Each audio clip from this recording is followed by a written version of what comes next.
Iya. Nah, waktu saya melaksanakan program atau proyek itu, kan kita merasakan juga ya betapa gitu kan kita berhadapan dengan birokrasi itu tidak mudah. Iya. Betapa kita pada saat urusan pengadministrasian proyek itu juga kan lika-likunya luar biasa. Bahkan kita bisa diposisikan sebagai korban. Iya. Jadi kita yang istilahnya yang keringetan, orang lain yang terima fee-nya kan gitu kan, kita yang kemana-mana dengan penuh resiko, tapi kemudian orang lain yang dengan mudahnya gitu kan menekan kemudian mengambil fee dari pekerja atau dari perusahaan. Dan di KPK sendiri yang saya tahu Pak punya bagian pencegahan ya.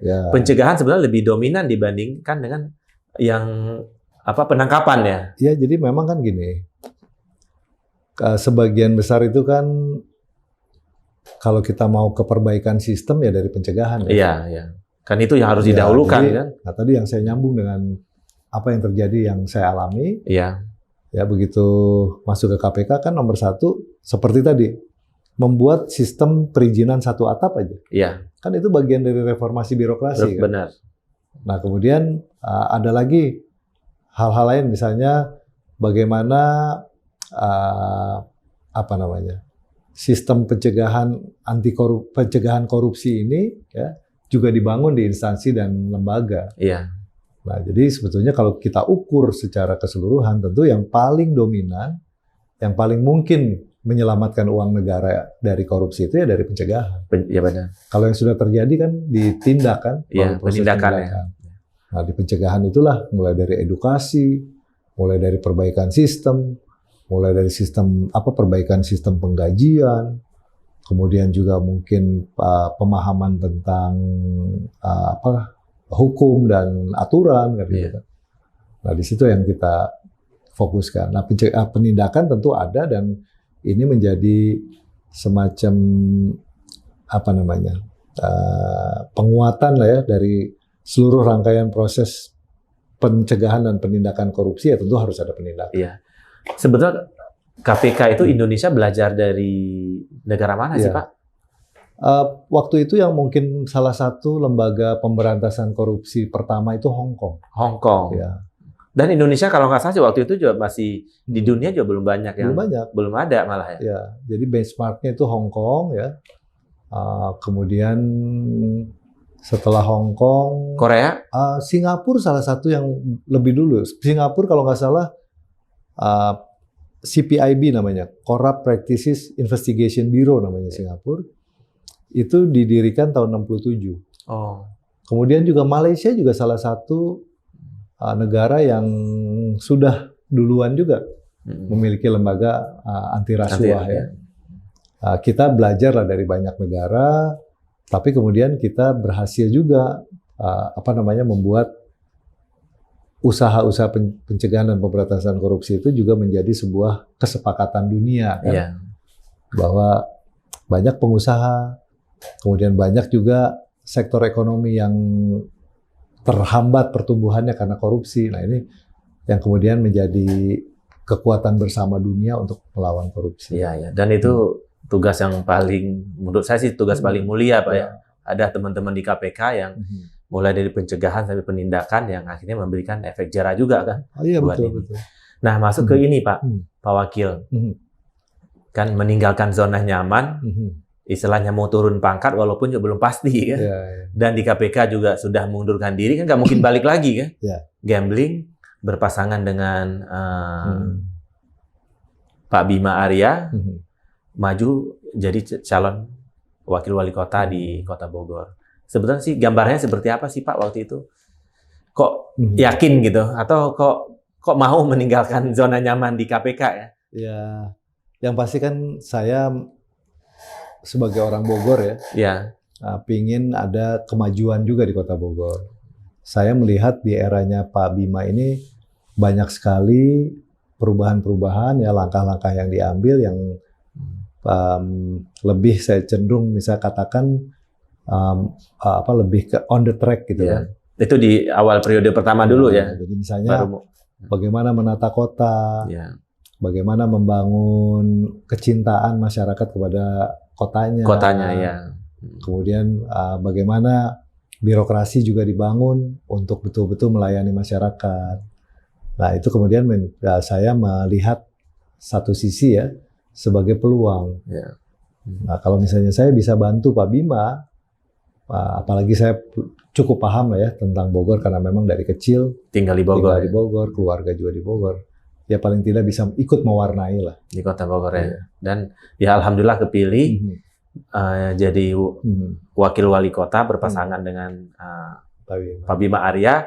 Dan yang menariknya Pak, kalau kita baca dari data yang ada ya, mungkin lebih 80% pimpinan daerah itu antara wakil dengan wali kota atau bupati dengan wakilnya itu nggak harmonis. Jadi yang kita penglihatan kita sekarang hubungan Pak Wali dan Pak Wakil sangat harmonis dan bahu-membahu tuh membangun Kota Bogor, Pak. Apa resepnya, Pak? Saya pikir kembali ke diri kita ya. Iya. Kan tujuan kita untuk membantu beliau kan. Iya.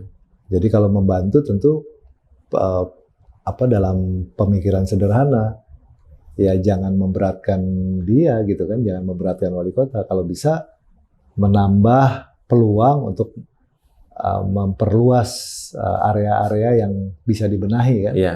Saya menempatkan pada posisi itu. Supaya apa? Supaya beliau nyaman. Iya. Jadi jangan sampai pimpinan itu kemudian punya staf atau punya wakil, tetapi membuat dirinya nggak nyaman, kan gitu kan. Nanti itu mungkin titik awal yang bikin keributan. Iya. Jadi daripada tidak membuat kondusif kan, lebih baik kita cari jalan bagaimana caranya membantu kan. Gitu. Iya.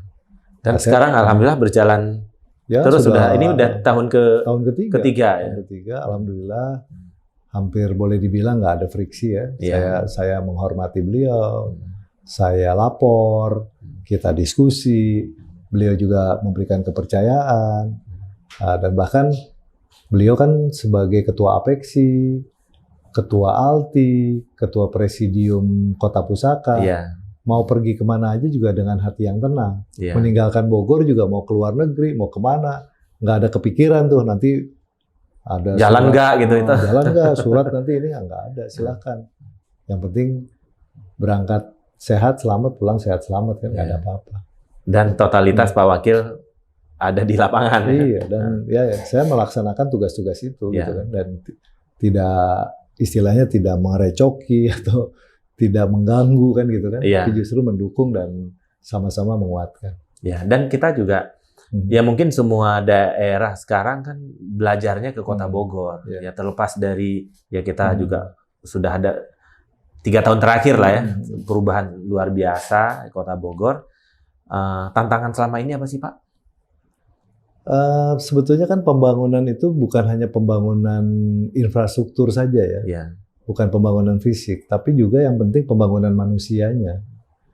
Nah, Bogor ini punya tantangan dua-duanya gitu kan. Pembangunan fisiknya, kalau uangnya banyak, tentu pembangunan fisiknya gampang gitu kan. Iya. Nah, yang pembangunan manusianya tentu mentalitas masyarakatnya juga harus mau maju. Iya, harus di-upgrade juga. Harus di-upgrade juga.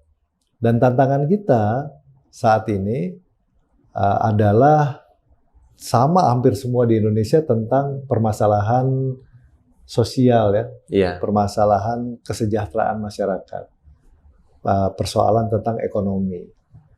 Nah, cuman yang paling mudah untuk dibahas sebetulnya indeks pembangunan manusia.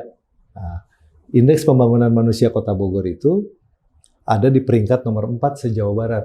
Iya. Ya. Dari 27 kabupaten kota se-Jawa Barat, Kota Bogor itu di nomor 4. Nomor 4. Nomor 1 Bandung. Kota Kota Bandung. Yang kedua itu Kota Bekasi, yang ketiga Kota Depok, yang keempat Kota Bogor. Di bawahnya masih ada 23 lagi kabupaten kota yang di bawah Kota Bogor. Nah, salah satu indikatornya rata-rata lama sekolah anak-anak Bogor itu baru di 10,5 tahun. Nah, jadi bagaimana kita mau merubah nasib keluarga? Bagaimana kita mau meningkatkan kesejahteraan keluarga kalau sekolah aja tidak tamat SMA? Iya, iya. Kan pengennya gini, semua orang itu lulus perguruan tinggi lah ya, atau sebagian besar itu lulus perguruan tinggi. Supaya apa? Supaya dia punya kesempatan untuk masuk di lingkungan kerja atau di area-area kerja yang kompensasinya memadai untuk menghidupi keluarganya. Iya. Karena melalui pendidikan, insya Allah bisa merubah nasib keluarganya, benar. Gitu. Jadi tantangannya ada di situ. Dan kita dorong sampai dengan saat ini, misalnya kita merencanakan untuk membuka lagi beberapa sekolah, ya, baik SLTA dan SLTP. Ya. Dan tentu kita juga berkeinginan juga untuk meminimalisir lah anak-anak yang putus sekolah. Ini yang paling penting. Makanya visi Kota Bogor sendiri kan ramah keluarga. Ramah keluarga. Ya. Nah, itu kan Pak Wali dan Pak Wakil yang mencanangkan ya. Ya, sebenarnya arahnya ke sana, Pak ya. Iya, tentu tadi kan sebuah kota itu kan dirancang untuk semua kan. Iya. Dari bayi sampai nenek-nenek, kakek-kakek kan. Jadi kota ini punya bersama ya. Punya bersama. Ya disebut ramah untuk keluarga ya untuk semua. Iya. Dia mau jalan kaki gampang gitu kan. Mau kendaraan juga, naik kendaraan fasilitas juga, ada, fasilitas umum ada. Kemudian apalagi keamanan juga terjamin gitu kan. Iya. Kemudian juga kesempatan berusahanya terbuka. Ya banyak lah ya. Jadi intinya kita berorientasi untuk tadi meningkatkan kualitas keluarga supaya hidupnya nyaman, ya kan?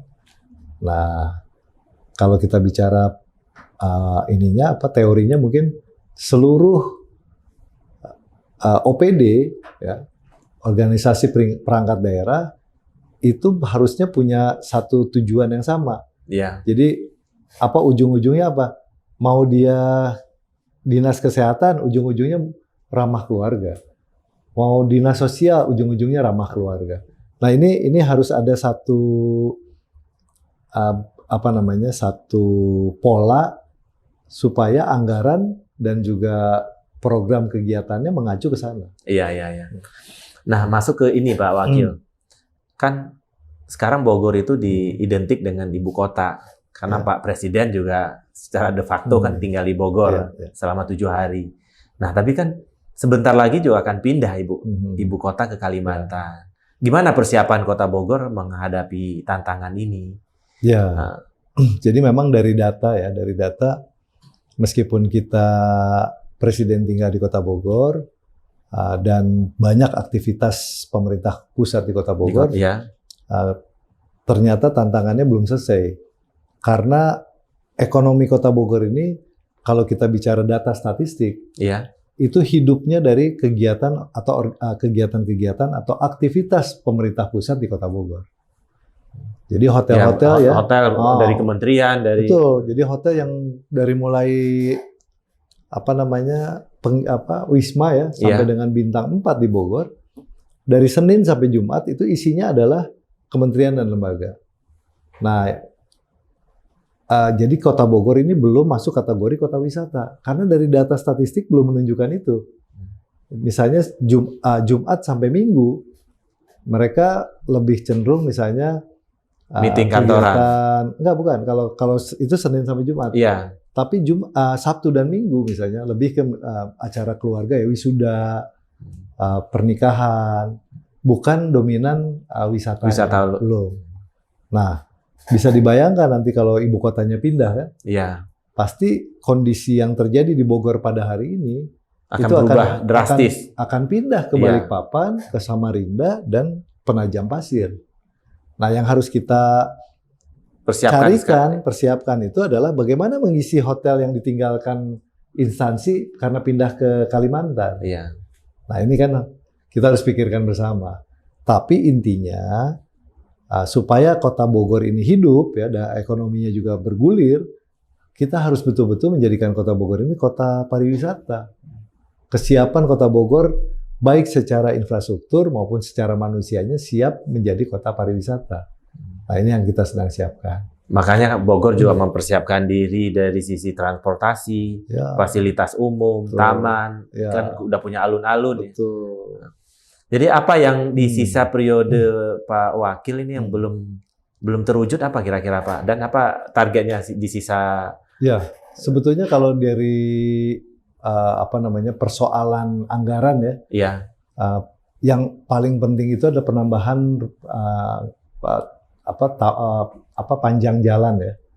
Tambahan panjang jalan di Kota Bogor ini belum bisa kita penuhi karena pembebasan lahan itu membutuhkan anggaran cukup besar. Iya. 2 tahun ya, 2 tahun itu kan saya masuk tahun ketiga kan, 2 tahun itu kan pandemi COVID, ya kan? Jadi tiarap selama 2 tahun. Bayangkan, ini juga bahasa Sundanya uyuhan gitu kan? Iya. Dengan kondisi COVID masih bisa membangun, masih ada program dan sebagainya. Tapi kalau untuk membeli lahan, untuk pembebasan lahan menambah panjang jalan, kita belum bisa sepenuhnya penuhi. Jadi itu ke pending dulu. Itu ke pending. Nah, tetapi ada beberapa ruas jalan ya, Bogor Inner Ring Road misalnya, itu akan menghubungkan antara Wangun sampai dengan BNR. Nah, di antara Wangun dengan BNR itu kurang lebih 9 kilo lah. Iya, iya. Nah, di situ kebetulan ada 6 atau 7 pengembang. Nah, kita minta kontribusi dari pengembang untuk menyerahkan sebagian lahan mereka untuk jalan tadi. Ya paling tidak kita sudah mempersiapkan ada total panjang jalan atau tanah yang nantinya akan dijadikan jalan itu kurang lebih 7 kilo. Itu sudah dalam proses untuk dijadikan aset kita. Nah, kemudian ada lagi misalnya jalan R3 sampai dengan Katulampa. Nah, dari Katulampa, Parung Banteng sampai dengan Katulampa Sungai Ciliwung, iya. Tahun ini kita akan bereskan ya. Jadi itu berjalan juga tahun ini ya? Sambil berjalan, meskipun tantangan di lapangannya juga luar biasa. Itu target tahun berapa Pak selesai? Ya, tahun 2024. Tapi belum sampai Wangun. Ya. Nanti dari tahun 2024 baru akan kita bebaskan dari segmennya Katulampa Ciliwung sampai dengan Wangun. Nah, dari situ baru yang tadi Wangun sampai dengan BNR, namanya Bogor Inner Ring Road. Jadi kehubung semuanya. Ya, terhubung dulu ya. Nah, Pak Wakil, isu permintaan perluasan daerah apa masih sebetulnya masih berjalan? Masih relevan karena begini, kan daerah otonomi baru sudah mencuat ya. Iya. Ke depan ini informasinya kan Kabupaten Bogor akan terbagi menjadi 3 malah 3 ya. Kabupaten baru ya, 2 kabupaten baru plus Kabupaten Bogor induknya loh ya. Iya. Nah, harapan kita sebelum moratoriumnya dicabut, tata batas antara kota dengan kabupaten itu harus ditata ulang. Iya. Karena apa? Karena yang terjadi sekarang itu adalah hasil kesepakatan tentang titik koordinat. Nah, jadi harusnya idealnya itu sebuah batas kota itu kan mestinya tanda-tanda alam ya. Iya. Bisa sungai, bisa tebing gitu kan, bisa jalan raya. Nah, yang sekarang terjadi ada tanah warga Kota Bogor, ruang tamunya di Kota Bogor, dapurnya di kabupaten. Ada juga yang sebaliknya, ruang tamunya di kabupaten, ini di Kota Bogor. Nah, begitu juga pelayanan PDAM-nya, yang satu kabupaten, yang satu kota kan gitu kan. Nah, ini memang harus kita tata ulang lah. Tapi dari sisi gubernur atau Kabupaten Bogor, kita rela apa tidak itu Pak? Sebetulnya sih bukan masalah rela atau tidak kan. Yang dilayani itu kan masyarakat Indonesia kan. Iya, kan satu kesatuan sebetulnya. Ya. Jadi yang penting prinsipnya adalah memberikan kemudahan bagi warga. Ya sebagai contoh ya, misalnya warga di mana? Taruhlah ya misalnya di Ciamas lah misalnya. Ciamas. Ya. Ciamas masuk DOB Bogor Barat nggak ya? Kalau misalnya masuk DOB Bogor Barat, maka pengurusan perizinannya katanya di Rumpin. Ya kan? Bisa dibayangkan nggak? Berapa jarak dari Ciamas atau dari Dermaga ke Rumpin? Ya. Dibanding dari Dermaga atau dari Ciamas ke Kota Bogor. Ya kan? Nah ini sebetulnya maksud kita adalah memberikan kemudahan kepada masyarakat. Bukan keinginan semata-mata ya menambah luasan wilayah karena ekspansi begitu kan, ekspansi kekuasaan tidak. Ini lebih kepada melihat realitas di lapangan bahwa masyarakat yang ada di perbatasan antara kota dengan Kabupaten Bogor sekarang kecenderungannya orientasinya ke Kota Bogor. Kota Bogor, benar ya. Pak. Nah, jadi kita memberikan kemudahan saja, ya, bahwa ada efek ekonominya, alhamdulillah. Dan lebih mudah lagi kalau memang ada bersama Kota Bogor. Kenapa? Karena kita bisa menata ulang bagaimana akses jalan, bagaimana kelebaran jalannya sama, saluran airnya, drainasenya, segala macam. Yang selama ini mungkin melihatnya kan ini ego sektoral, ego wilayah. Tapi kalau menurut saya ini tujuannya adalah untuk kebaikan masyarakat seluruhnya. Ya, Pak Wakil, ini di kalangan dunia usaha. Ya. Jadi mereka menganggap sosok Pak Wakil ini pimpinan yang sangat peduli terhadap dunia usaha. Jadi mereka merasa diberi ruang, ya diajak diskusi dan program-program mereka mau investasi segala macam juga disambut baik di Kota Bogor. Ini apa yang melatar belakanginya, Pak? Karena kan banyak kepala daerah terkadang memandang para pengusaha atau dunia usaha itu kan jadi kadang-kadang ngomong A tapi di belakangnya B gitu kan. Nah, ini apa yang menjadi resepnya, Pak? Sebetulnya kan tadi ya, orang tua saya, kakek saya pengusaha. Ya, jadi kita tahulah pengusaha itu kan tidak mudah. Ya. Jadi kalau pengusaha itu Pak, kalau tidak bisa bayar gaji bulanan kan apa aja digadein ya. Makanya kita tahu itu gitu kan. Makanya tugas pemerintah adalah memberikan kemudahan sebetulnya kan. Ya. Karena tidak mungkin kita kan menggaji semua rakyat dari APBN kan, nggak mungkin. Makanya pasar tenaga kerja di ASN atau PNS sendiri pun per tahun kan kecil. Iya. Kecuali kita bisa membuka lapangan kerja, semuanya bisa jadi PNS, kita bisa gaji. Kan nggak mungkin juga. Nggak mungkin juga. Negara juga nggak sanggup. Nggak sanggup. Nah makanya yang punya kesempatan jadi PNS, ya membantu yang tidak punya kesempatan jadi PNS sebagai pengusaha. Iya. Ya kan? Memberikan kemudahan dong. Karena kalau ASN PNS dalam kondisi pandemi, dalam kondisi gempa bumi, dalam kondisi kerusuhan misalnya, tetap aja digaji kan? Iya. Ya sementara kalau misalnya pengusaha, pandemi kemarin, PHK, kemudian juga mungkin tutup usahanya, tidak ada yang beli, kan itu harus jadi faktor faktor yang harus dipertimbangkan. Iya. Nah, saya melihat itu ya, dan saya tentu berkeinginan siapapun ya, itu harus diberikan kesempatan usaha seluas-luasnya. Dengan demikian maka mereka bisa memenuhi kebutuhan kehidupan mereka sendiri, bahkan menggaji orang lain, membantu yang lain gitu.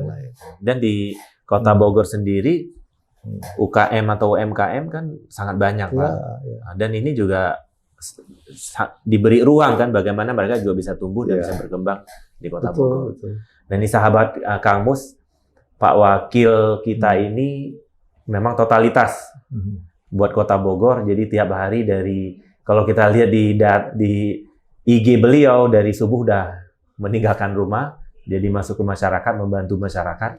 Nah terkadang juga sampai tengah malam. Nah apa nih Pak Wakil saran buat kalangan muda dan teman-teman semua buat tetap ya Pak Wakil aja tetap semangat gitu kan dari pagi sampai tengah malam, apa triknya Pak? Sebetulnya kalau kita melakukan sesuatu dengan ikhlas ya, iya. Dengan tulus begitu kan, dan tidak ada hidden agenda gitu kan, insya Allah semuanya pasti dijalankan dengan tanpa beban. Tanpa beban ya, jadi rileks ya. Rileks saja. Pokoknya apapun kan harus kita hadapi. Ya kalau kita bisa hadapi ya kita hadapilah gitu kan. Ya kalau nggak bisa dihadapi mungkin ya jangan menghindar juga gitu kan. Tetapi cari solusi gitu. Nah anak-anak muda sebetulnya punya kesempatan yang lebih luas. Jadi kalau ikhlas ya, kemudian juga di bidang yang mereka sukai, tentu akan lebih produktif gitu. Ya, akan lebih semangat ya. Jadi yang tidak disukai aja kalau ikhlas insya Allah akan produktif, apalagi yang disukai. Nah, jadi dari sekarang namanya cita-cita ya harus dirunut, dirangkai gitu kan, supaya tercapai. Jadi contoh kalau saya merasa begini, meskipun saya tidak masuk di IPA, masuk sosial, cita-citanya kan dua tadi ya, mau jadi akpol atau jadi masuk ITB. Saya alhamdulillah masuk ITB. Ya. Tapi setelah itu saya masuk KPK. Kurang lebih kerjanya samalah dengan polisi gitu kan. Benar nggak?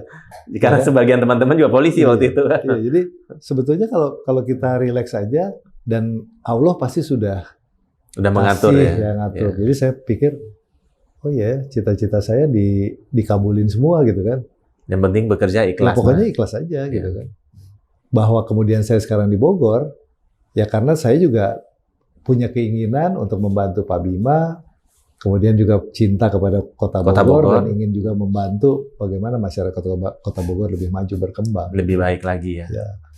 Nah Pak Wakil, biar fit, sehat terus, katanya sekarang tiap seminggu 3-4 kali tuh jalan dari rumah ke kantor.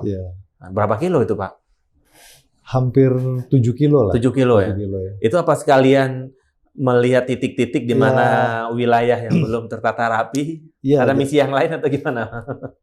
Kan tadinya saya hobi naik sepeda kan? Iya. Nah, terakhir saya jatuh nih. Udah sembuh Pak? Udah ya? Ini kan udah masuk bulan ke-6. Jadi tapi saya belum berani naik sepeda lagi. Nah terus biasanya saya kalau nggak naik sepeda treadmill di rumah kan? Iya. Saya pikir-pikir treadmill 1 jam nggak kemana-mana juga. Bosan paling juga sambil nonton TV, ya kan? Akhirnya saya switch gitu kan. Saya pikir udahlah, saya jalan kaki sambil jalan, ngontrol gitu kan, sambil saya tahu wilayah. Dan saya biasanya sambil negur ya, negur tuh gini, menyapa bukan menegur, menyapa misalnya tukang sapu, tukang taman, ya, pegawai-pegawai di kelurahan gitu kan. Iya. Jadi sambil 1,5 jam itu selama 7 kilo sampai juga ke kantor kan. Iya. Daripada 1,5 jam di rumah nggak nyampe-nyampe, akhirnya dengan saya jalan kaki sampai kantor, tapi banyak yang saya bisa lihat. Sambil saya bisa foto, nanti saya kirim ke dinasnya. Kalau ada sampah numpuk, saya foto. Kalau ada... Apa diatur Pak? Misalnya hari Minggu ini jalan lewat jalan sini, nanti jalan berbeda lagi. Paling saya modifikasi dikit-dikit ya. Iya. Nah, kalau jalur utamanya sih sudah ada. Ya. Tapi paling nanti saya belok masuk ke ke kelurahan yang sebelahnya gitu kan. Ya. Nanti masuk lagi ke jalur yang utamanya. Terus masuk lagi kan ke kantor kan. Ya.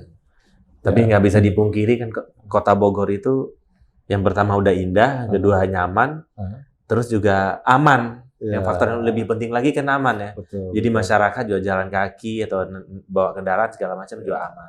Ini memang keren banget wali kota dan wakil wali kotanya. Ini statement yang paling bagus ya. Nah, Pak Wakil ada yang menarik nih satu lagi nih.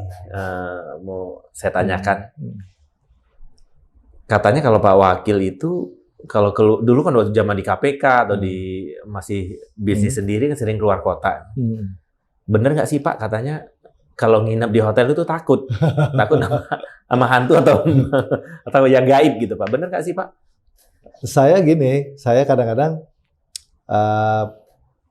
kalau bisa gitu kan waktu kalau tugas luar kota misalnya bertiga atau berempat gitu kan.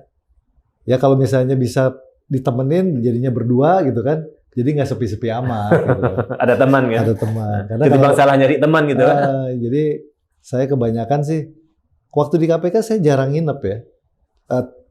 Misalnya mau tugas kemana aja pasti pulang. Jadi misalnya berangkat pesawat pertama first flight, pulangnya last flight, selalu begitu. Kecuali mungkin ke Papua ya. Mau nggak mau harus. Ya, bahkan ke Manado pun saya first flight, pulangnya last flight. Tadi, kalaupun saya harus nginep, biasanya kalau satu rombongan tadi 2 atau 3 orang, ngapain 2 kamar gitu kan?